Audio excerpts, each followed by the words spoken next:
सो जय जगन्नाथ समस्तଙ୍କୁ ମୁଁ ଆପଣମାନଙ୍କୁ ପୁଣି ଥରେ ୱେଲକମ୍ କରୁଛି ଆଉ ନୂଆ କ୍ଲାସକୁ। ଆଜି ଆମେ ଏ କ୍ଲାସରେ ଓଡ଼ିଆ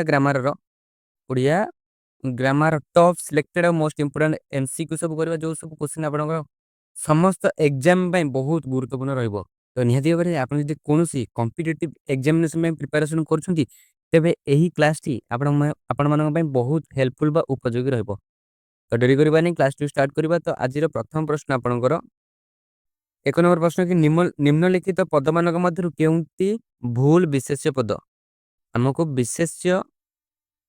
ବିଶେଷ୍ୟ ପଦ ଚିହ୍ନିବାର ଅଛି କି କୋଉଟା ବିଶେଷ୍ୟ ପଦ। ତ କଣ ନା ନିମ୍ନଲିଖିତ ପଦମାନ ମଧ୍ୟରୁ କେଉଁଟି ଭୁଲ ବିଶେଷ୍ୟ ପଦ? ତ ଦେଖନ୍ତୁ ଆପଣଙ୍କର ଅପସନ ରହିଛି ପ୍ରକୃଷ୍ଟ ନା ତୃପ୍ତି ନା ହର୍ଷ ନା ବିଧାନ। ଏଥିମଧ୍ୟରୁ କେଉଁଟି ଏକ ଭୁଲ ବିଶେଷ୍ୟ ପଦ? ଦେଖ, ତ ଆପଣଙ୍କର ସଠିକ ଉତ୍ତର ହଉଛି ଅପସନ ଏ, ଯୋଉଟା କି ପ୍ରକୃଷ୍ଟ। କାହିଁକି ନା ପ୍ରକୃଷ୍ଟ ଗୋଟେ ବିଶେଷ୍ୟ ପଦ ନୁହେଁ। କଣ ପ୍ରକୃଷ୍ଟ ଏକ ବିଶେଷ୍ୟ ପଦ ନୁହେଁ, ଏହା ଏକ କଣ ବିଶେଷଣ ପଦ। ଏହା ଏକ ବିଶେଷଣ ପଦ, ଯେପରି ଆମେ କହୁନେ ପ୍ରକୃଷ୍ଟ ସମୟ। ପ୍ରକୃଷ୍ଟ ସମୟ, ଆମେ ସମୟକୁ ବିଶେଷିତ କରୁଛୁ। ଯେହେତୁ ଏଇଟା ଗୋଟେ ବିଶେଷଣ ପଦ, ତ ଏଇଟା ଗୋଟେ ଭୁଲ ବିଶେଷ ପଦ, ଏଇଟା ଗୋଟେ ବିଶେଷ୍ୟ ପଦ ନୁହେଁ। ତ ଅପସନ ଏ ଆପଣଙ୍କର ହେଇଯିବ ସଠିକ ଉତ୍ତର। ଏସବୁ ହଉଛି ଆମର ବିଶେଷ୍ୟ ପଦର ଉଦାହରଣ ହେଲା। ଇଏ ହଉଛି ବିଶେଷ ପଦ, କିନ୍ତୁ ଏଇ ପ୍ରକୃଷ୍ଟଟା ହଉଛି ବିଶେଷ୍ୟ ପଦ ନୁହେଁ, ଏଇଟା ହଉଛି ଗୋଟେ ବିଶେଷଣ ପଦ। ତ ଅପସନ ଏ ହେଇଯିବ ଆମର ସଠିକ ଉତ୍ତର ହେଲା। ହାଇଲାଇଟ କରିଦବା ଏଇଟାକୁ। ହଁ ହେଲା। ପରବର୍ତ୍ତୀ ପ୍ରଶ୍ନ ନା ସରଳତା ଶବ୍ଦଟି କି ପ୍ରକାର ବିଶେଷ୍ୟ? ପ୍ରଶ୍ନ କଣ ଅଛି? ସରଳତା, ଏ ଯୋଉ ସରଳତା ଅଛି ସେଟା ଯୋଉ ଶବ୍ଦଟି ବା ପଦଟି କି ପ୍ରକାର ବିଶେଷ୍ୟ, ମାନେ କି ପ୍ରକାର ବିଶେଷ୍ୟ? ଆପଣଙ୍କର ଅପସନ ଅଛି ବ୍ୟକ୍ତିବାଚକ ନା ଜାତିବାଚକ ନା ଗୁଣବାଚକ ନା କ୍ରିୟାବାଚକ। ବ୍ୟକ୍ତିବାଚକ ହବ ନାହିଁ, କାରଣ ଏଇଟା କୌଣସି ବ୍ୟକ୍ତିର ନାମକୁ ବୁଝଉନି। ହଁ ନାଇଁ, କୌଣସି ବ୍ୟକ୍ତିର ନାମକୁ ବୁଝଉନି। ଜାତିବାଚକ ନା ଗୁଣବାଚକ ନା କ୍ରିୟାବାଚକ। ଏଥିମଧ୍ୟରୁ କେଉଁ ପ୍ରକାରର ହଉଛି, ମାନେ ସରଳତା କେଉଁ ପ୍ରକାର ବିଶେଷର ଉଦାହରଣ ହେଲା? ବ୍ୟକ୍ତିବାଚକ ତ ହବନି, ଜାତିବାଚକ ହବନି, ଜାତିବାଚକ କିପରି ହବ? ତ କ୍ରିୟାବାଚକ ନୁହଁ, ଏଇଟା ଗୋଟେ ମଣିଷର ଗୁଣକୁ ବୁଝଉଛି ନା ନାଇଁ, ଗୁଣକୁ ବୁଝଉଛି। ତ ଏଇଟା ହେଇଯିବ ଆପଣଙ୍କର ଗୁଣବାଚକ ବିଶେଷ ପଦ। ତ ଅପସନ ସି ଆମର ହେଇଯିବ ସଠିକ ଉତ୍ତର, ଯୋଉଟା କି ଗୁଣବାଚକ ହେଇଯିବ ସଠିକ ଉତ୍ତର। ସରଳତା ଗୁଣବାଚକ ପ୍ରକାର ବିଶେଷ୍ୟ। ପରବର୍ତ୍ତୀ ପ୍ରଶ୍ନ ଆପଣଙ୍କର ନିମ୍ନଲିଖିତ ପଦମାନଙ୍କ ମଧ୍ୟରୁ ଭୁଲ ବିଶେଷ ପଦଟି ବାଛ। ଏଥିମଧ୍ୟରୁ କୋଉଟା ଭୁଲ ବିଶେଷ ପଦ ନା ନାଇଁ, ଆମକୁ ବାଛିବାର ଅଛି କୋଉଟା ଭୁଲ ବିଶେଷ ପଦ ଚିହ୍ନିବାର ଅଛି। ତ ଆପଣଙ୍କର ଅପସନ ଅଛି ଧୂମ ନା ଦାଢି ନା ବଦ୍ଧ ନା କର୍ମ। ଏଥିମଧ୍ୟରୁ କୋଉଟା ଭୁଲ ବିଶେଷ? ତ ମନେ ରଖନ୍ତୁ, ଆପଣଙ୍କର ସଠିକ ଉତ୍ତର ହଉଛି ବଦ୍ଧ। କାହିଁକି ନା ଆମେ କହୁନେ ବଦ୍ଧ ପରିବେଶ। ତ ବଦ୍ଧ ହଉଛି ଗୋଟେ ବିଶେଷଣ ପଦ, ହଁ ନାଇଁ, ପରିବେଶକୁ ବିଶେଷିତ କରୁଛି। ଏଇଟା ହଉଛି ବିଶେଷଣ ପଦ। ତ ଅପସନ ସି ଆମର ସଠିକ ଉତ୍ତର ହେଇଯିବ। ପରବର୍ତ୍ତୀ ପ୍ରଶ୍ନ ଆପଣଙ୍କର ଫକୀର ମୋହନଙ୍କୁ ଓଡିଶାର ପ୍ରେମଚାନ୍ଦ କୁହାଯାଏ। ଫକୀର ମୋହନଙ୍କୁ ଓଡିଶାର ପ୍ରେମଚାନ୍ଦ କୁହାଯାଏ। ରେଖାଙ୍କିତ ପଦଟି କେଉଁ ପ୍ରକାରର ବିଶେଷ? ତ ଏଇ ଯୋଉ ପ୍ରେମଚାନ୍ଦ ଅଛନ୍ତି, ଦେଖନ୍ତୁ ପ୍ରେମଚାନ୍ଦ ଏଇ ରେଖାଙ୍କିତ ପଦଟିକୁ କଣ ବୋଲି କୁହାଯାଏ? ବୁଝିପାରିଲେ ନା? ଫକୀରମୋହନଙ୍କୁ ଓଡିଶାର ପ୍ରେମଚାନ୍ଦ କହନ୍ତି। ଏ ପ୍ରେମାଚାନ୍ଦଟି କେଉଁ ପ୍ରକାର ବିଶେଷ ପଚାରିଲା? ତ ନାମବାଚକ ବିଶେଷ୍ୟ ନା କ୍ରିୟାବାଚକ ବିଶେଷ୍ୟ ନା ଜାତିବାଚକ ବିଶେଷ୍ୟ ନା ଅପସନ ଡି ଗୁଣବାଚକ ବିଶେଷ୍ୟ? ପ୍ରେମଚାନ୍ଦ ଗୋଟେ ବ୍ୟକ୍ତିର ନାମ, ନିହାତି ଭାବରେ ଗୋଟେ ବ୍ୟକ୍ତିର ନାମ। ତ ଏଇଟା ଯଦି ବ୍ୟକ୍ତିର ନାମ, ତ ଏଇଟା ଗୋଟେ ନାମବାଚକ ହେଇଥାନ୍ତା, ହଁ ନାଇଁ, ନାମବାଚକ ବ୍ୟକ୍ତିବାଚକ ବିଶେଷ ପଦ ହେଇଥାନ୍ତା। କିନ୍ତୁ ଓଡିଆ ଗ୍ରାମାରର ପୁରା ବିଶେଷ ମାନେ ରୁଲ ଅଛି, ଯୋଉଟା ନିୟମ ଆପଣ କହିପାରିବେ କି ଯଦି କୌଣସି ନାମବାଚକ ଶବ୍ଦକୁ ଆମେ ଅନ୍ୟ ଏକ ନାମବାଚକ ବା କାହା ସହିତ ତୁଳନା କରୁଛେ, ସେଇ ନାମବାଚକ ବିଶେଷଟି ବା ବ୍ୟକ୍ତିବାଚକ ଏଇ ଯୋଉ ନାମଟି ଜାତିବାଚକରେ ପରିଣତ ହେଇଯିବ। ଆମେ ଏଇଟାକୁ କାହା ସହିତ ତୁଳନା କରୁଛେ ନା ଫକୀର ମୋହନଙ୍କୁ ତୁଳନା କରୁଛେ। ନିହାତି ଭାବରେ ଏଇଟା ହେଇଯିବ ଆମର ଜାତିବାଚକ ବିଶେଷ୍ୟ ପଦ। Option C will be the correct answer. ପରବର୍ତ୍ତୀ ପ୍ରଶ୍ନ ଆପଣଙ୍କର ଓଡ଼ିଆ ବ୍ୟାକରଣରେ ବିଶେଷ୍ୟ ପଦମାନଙ୍କ ସଂଖ୍ୟା କେତେ? ଓଡ଼ିଆ ବ୍ୟାକରଣରେ ବିଶେଷ୍ୟ ମାନଙ୍କର ପଦମାନଙ୍କ ସଂଖ୍ୟା, ତ ମନେ ରଖନ୍ତୁ ଓଡ଼ିଆ ବ୍ୟାକରଣରେ ବିଶେଷ୍ୟ ପଦମାନଙ୍କ ସଂଖ୍ୟା ହଉଛି 5। ତ ଅପସନ ଏ 5 ହେଇଯିବ ଆମର ସଠିକ ଉତ୍ତର। Option A will be the correct answer.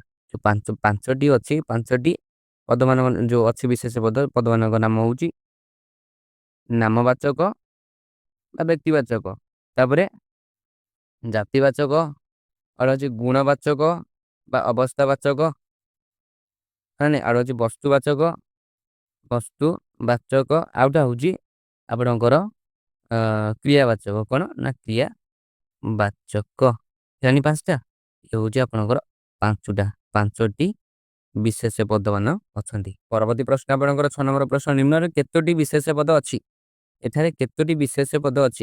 ପ୍ରସନ୍ନ, ଭୋଜନ, ଗମନ, ମିଛୁଆ, ନଦୀ, ଏଠାରେ କେତୋଟି ବିଶେଷ, ଗୋଟିଏ ନା ଚାରୋଟି ନା ତିନୋଟି ନା ଦୁଇଟି?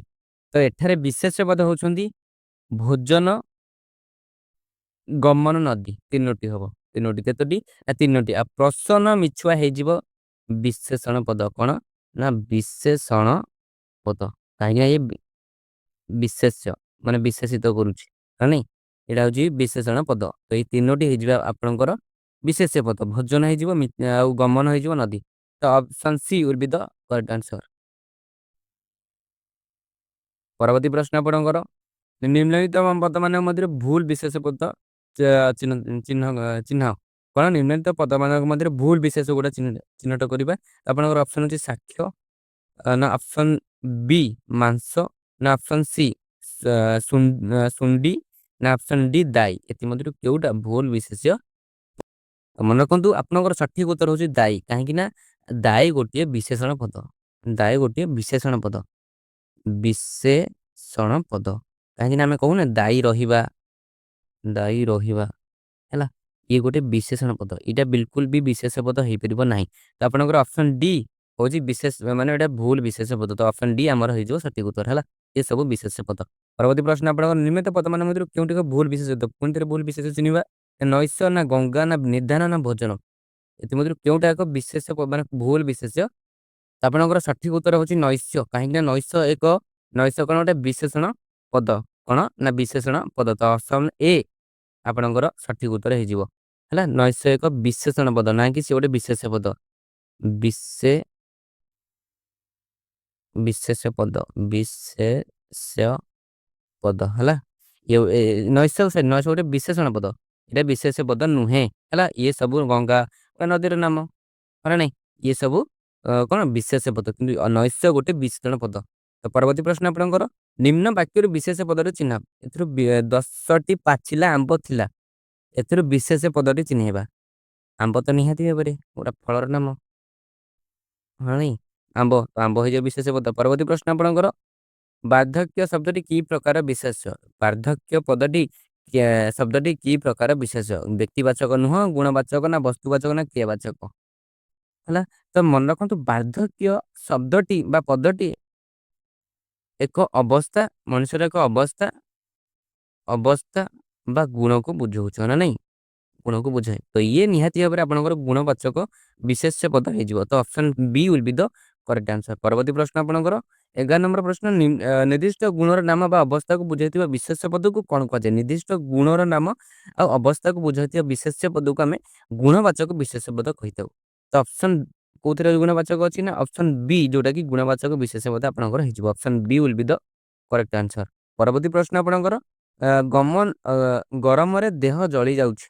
ଗରମରେ ଦେହ ଜଳି ଯାଉଛି, ଏଠାରେ ଗରମରେ କେଉଁ ପ୍ରକାର ବିଶେଷ? ଗରମରେ ଦେହ ଜଳି ଯାଉଛି, ତ ଏଠି ଯୋଉ ଗରମରେ ଅଛି, ଏଇଟା କି ପ୍ରକାର ବିଶେଷ ପଦ ବୋଲି? ତ ମନେ ରଖନ୍ତୁ, ଗରମ ଗୋଟେ ପ୍ରାକୃତିକର ଅବସ୍ଥା ହେଲା, ନାଇଁ ପ୍ରକୃତିର ଅବସ୍ଥା, ପ୍ରାକୃତିକ ଅବସ୍ଥା। ତ ନିହାତି ଭାବରେ ଯୋଉଟା ଅବସ୍ଥା ଆଉ ଗୁଣକୁ ବୁଝୁଥିବ ସେଇଟାକୁ ଆମେ ଗୁଣବାଚକ କହିଥାଉ। ତ option B will be the correct answer ହେଲା ନାଇଁ। ପରବର୍ତ୍ତୀ ପ୍ରଶ୍ନ ଆପଣଙ୍କର, ବିଶେଷ୍ୟ ପଦ ପରେ ବ୍ୟବହୃତ କଣ କହିଲା? କଣ ନା ବିଶେଷ ପଦ ପରେ ବ୍ୟବହୃତ ବିଶେଷଣ ପଦକୁ କେଉଁ ବିଶେଷଣ କୁହାଯାଏ? ବିଶେଷ ପଦ ପରେ ବ୍ୟବହୃତ ବିଶେଷଣ ପଦକୁ କେଉଁ ବିଶେଷଣ କୁହାଯାଏ? ମନେ ରଖନ୍ତୁ, ଆପଣ ଅପସନ ହଉଛି ବିଶେଷଣ, ନା ବିଧେୟନ, ଗୁଣବାଚକ, ଅବସ୍ଥାବାଚକ।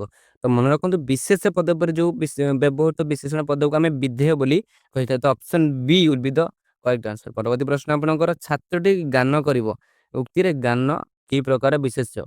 ଛାତ୍ରଟି ଗାନ କରିବ, ଉକ୍ତିରେ ଗାନ ପଦଟି କେଉଁ ପ୍ରକାରର ବିଶେଷ? ତ ଛାତ୍ରଟି ଗାନ କରିବ, ଯୋଉ ଗାନଟି ଅଛି ଗୋଟେ କାର୍ଯ୍ୟ ବା କ୍ରିୟାର ନାମକୁ ବୁଝାଉଛ ନା ନାଇଁ, ଗୋଟେ କାର୍ଯ୍ୟ, ଗାନ ଗୋଟେ କାର୍ଯ୍ୟ, ତ ନିହାତି ଭାବରେ ଗୋଟେ କାର୍ଯ୍ୟ ବା କ୍ରିୟାର ନାମକୁ ବୁଝାଉଛି। ତ ଏଇଟା କଣ ହେଇଯିବ ଆପଣଙ୍କର? ଅପସନ ଏ, ଯୋଉଟା କି କ୍ରିୟାବାଚକ ବିଶେଷ୍ୟ ହେଇଯିବ। Option A will be the correct answer. ପରବର୍ତ୍ତୀ ପ୍ରଶ୍ନ ଆପଣଙ୍କର, ନିମ୍ନଲିଖିତ ବିଶେଷଗୁଡ଼ିକ ମଧ୍ୟରୁ ଭିନ୍ନ ବିଶେଷଟି ଚିହ୍ନ। ଏଥିରେ ଭିନ୍ନ ବିଶେଷଟିକୁ ଆମେ ଚିହ୍ନିବା। ଆପଣଙ୍କର ଅପସନ୍ ହେଉଛି ବାରବାଟୀ ନା ସହର ନା ସମ୍ବଲପୁର ନା କଟକ। ତ ଦେଖନ୍ତୁ ବାରବାଟୀ ସହର ସମ୍ବଲପୁର କଟକ ଏଥିମଧ୍ୟରୁ ବାରବାଟୀ ଆଉ ସମ୍ବଲପୁର ଆଉ କଟକ ଏସବୁ ହେଉଛି ନାମବାଚକ ହଁ ନା ନାହିଁ ନାମବାଚକ ବିଶେଷ ପଦ କାହିଁକି ଇଏ ଗୋଟେ ସ୍ଥାନର ନାମକୁ ସ୍ୱତନ୍ତ୍ର ଗୋଟେ ମାନେ ସ୍ଥାନର ନାମ କୁ ବୁଝାଉଛି କିନ୍ତୁ ସହର ଗୋଟେ ଜାତିବାଚକ ବିଶେଷ ପଦ ହଁ ନା ନାହିଁ option B will be the correct answer. ତ ସହର ହେଇଯିବ ଆମର ଗୋଟେ ଜାତିବାଚକ ତ ଏଇଟା ଭିନ୍ନ ହେଲା ଏସବୁ ହେଲା ନାମବାଚକ ଅପସନ୍ ବି ଯୋଉ ସହର ଅଛି ସେଇଟା ହେଉଛି ଆମର ଜାତିବାଚକ ଭିନ୍ନ ତ option B will be the correct answer. ପରବର୍ତ୍ତୀ ପ୍ରଶ୍ନ ଆପଣଙ୍କର ନିମ୍ନଲିଖିତ ବିଶେଷ ପଦ ମଧ୍ୟରୁ କେଉଁଟି ଜାତିବାଚକ ବିଶେଷ ପଦ ଜାତିବାଚକ ସୁନ୍ଦର ନା ମଣିଷ ନା ହିମାଳୟ ନା ରାମାୟଣ ଏଥିମଧ୍ୟରୁ କେଉଁଟା କୋଉ ବିଶେଷ ପଦ ଯୋଉଟା କି ଆମେ ଜାତିବାଚକ ବିଶେଷ ପଦ ବୋଲି ଆମେ କହିପାରିବା। ତ ଆପଣଙ୍କର ସଠିକ ଉତ୍ତର ହେଉଛି ଅପସନ୍ ବି ମଣିଷ କାହିଁକି ମଣିଷ ସମସ୍ତ ମାନବ ଜାତିକୁ ବୁଝାଇଥିବାରୁ ମଣିଷ କଣ କରେ ନା ସମସ୍ତ ମାନବ ଜାତିକୁ ବୁଝାଉଛି ନା ନାହିଁ ମାନବ ଜାତିକୁ ବୁଝାଇଥିବାରୁ ମଣିଷ ହେଉଛି ଗୋଟେ ଜାତିବାଚକ ବିଶେଷ ପଦ ତ option B will be the correct answer. ପରବର୍ତ୍ତୀ ପ୍ରଶ୍ନ ଆପଣଙ୍କର 97 ନା କ୍ଷୁଦିତିର ବିଶେଷ ରୂପଟି କଣ କ୍ଷୁଦିତର ବିଶେଷ ରୂପଟି ଆମେ କଣ ବୋଲି କହିପାରିବା ତ ଆପଣଙ୍କର ଅପସନ୍ ହେଉଛି କ୍ଷୁଦା ନା କ୍ଷୋଭ ନା କ୍ଷୁର ନା କ୍ଷୁଣ ତ ଆପଣଙ୍କର ସଠିକ ଉତ୍ତର ହେଉଛି କ୍ଷୁଦା କାହିଁକି କ୍ଷୁଦିତିର ହେଉଛି ଗୋଟେ ବିଶେଷଣ ପଦ ତାର ବିଶେଷ ରୂପ ହେଉଛି କ୍ଷୁଦା ମନେ ରଖିଥାନ୍ତୁ କ୍ଷୁଦା ହେଲା ଇମ୍ପୋର୍ଟାଣ୍ଟ କ୍ୱେଶ୍ଚନ ଏଇଟା। ପରବର୍ତ୍ତୀ ପ୍ରଶ୍ନ ଆପଣଙ୍କର ବାକ୍ୟରେ ବିଶେଷ୍ୟ ପଦ ପୂର୍ବରୁ କେଉଁ ପଦ ବସେ ବାକ୍ୟରେ ବିଶେଷ୍ୟ ପଦର ପୂର୍ବରୁ କେଉଁ ପଦ ବସେ ଆପଣଙ୍କର ଅପସନ୍ ହେଉଛି ସର୍ବନାମ ପଦ ନା ଅପସନ୍ ବି କ୍ରିୟାପଦ ନା ଅପସନ୍ ସି ବିଶେଷଣ ପଦ ନା ଅପସନ୍ ଡି ଅବୟପଦ ଏଥିମଧ୍ୟରୁ କେଉଁ ପଦଟି ବାକ୍ୟରେ ବିଶେଷ ପଦ ପୂର୍ବରୁ ବସି ତ ମନେ ରଖନ୍ତୁ ସାଧାରଣ ଭାବେ ବାକ୍ୟରେ କଣ ନା ବିଶେଷ୍ୟ ପଦର ଗୁଣ ବା ବିଶେଷତ୍ୱକୁ ପ୍ରକାଶ କରିବା ପାଇଁ ଆମେ ବିଶେଷ ପଦ ପୂର୍ବରୁ ବିଶେଷଣ ପଦଟିଏ ଲଗାଇଥାଉ ଯୋଉଟା ବିଶେଷ ପଦକୁ ବିଶେଷିତ କରେ ନିହାତି ଭାବରେ ସେଇଟା ବିଶେଷଣ ପଦ ହେଇଥିବ ତ ଅପସନ୍ ସି ଆମର ସଠିକ ଉତ୍ତର ହେଇଯିବ ତ ବାକ୍ୟରେ ମନେ ରଖନ୍ତୁ ବିଶେଷ ପଦ ପୂର୍ବରୁ ବିଶେଷଣ ପଦ ବ୍ୟବହୃତ ହୁଏ। ପରବର୍ତ୍ତୀ ପ୍ରଶ୍ନ ଆପଣଙ୍କର ରକ୍ତରେ କଣ ପଚାରିଲେ ନା ରକ୍ତରେ ରଞ୍ଜିତ ଗୋଟେ ସେକେଣ୍ଡ ରକ୍ତରେ ରଞ୍ଜିତ ଉତ୍କଳ ସନ୍ତାନ ନା ନାଇଁ ରକ୍ତରେ ରଞ୍ଜିତ ଉତ୍କଳ ସନ୍ତାନ ଏଠାରେ ସନ୍ତାନ କେଉଁ ପ୍ରକାରର ବିଶେଷ ସନ୍ତାନଟି ଏଠାରେ କେଉଁ ପ୍ରକାର ବିଶେଷ ଆପଣଙ୍କର ଅପସନ୍ ଅଛି କ୍ରିୟାବାଚକ ବିଶେଷ ନା ଅପସନ୍ ବି ଜାତିବାଚକ ନା ନାମବାଚକ ନା ଗୁଣବାଚକ